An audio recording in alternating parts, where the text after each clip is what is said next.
Isu penyelundupan pasir timah keluar Pulau Bangka bukan isapan jempol belaka.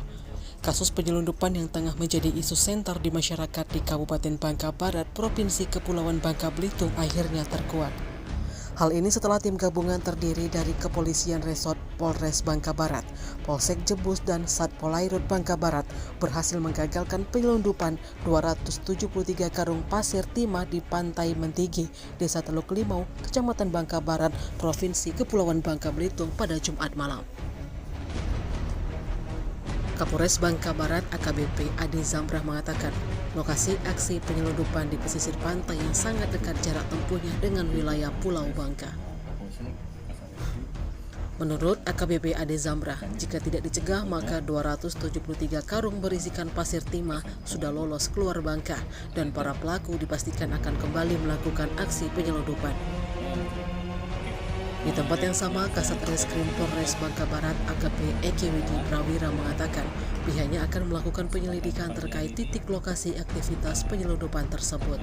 Kita akan melaksanakan press release tentang kegiatan yang sudah kita laksanakan, yaitu mengungkap adanya upaya oknum yang melakukan penyelundupan pasir timah ke luar Pulau Bangka.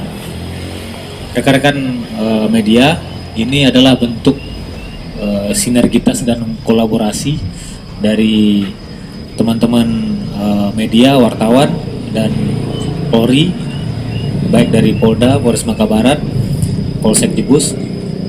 Mungkin rekan-rekan juga mendengar beberapa waktu ke belakang teman-teman wartawan ada menginformasikan kepada Kapolres, kepada Kasat Reskrim terjadinya aktivitas penyelundupan, dugaan penyelundupan di wilayah Teluk Limau. Mentigi kan?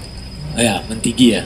Nah, itu kita tidak kita langsung merespon, tidak mengabaikan saja informasi tersebut. Kita merespon cepat, menyelidiki, menurunkan tim, dan alhamdulillah dengan kerja keras dan kerjasama tim dari Polda juga, dari Krimsus, dari Pol Airut, dari Polsek.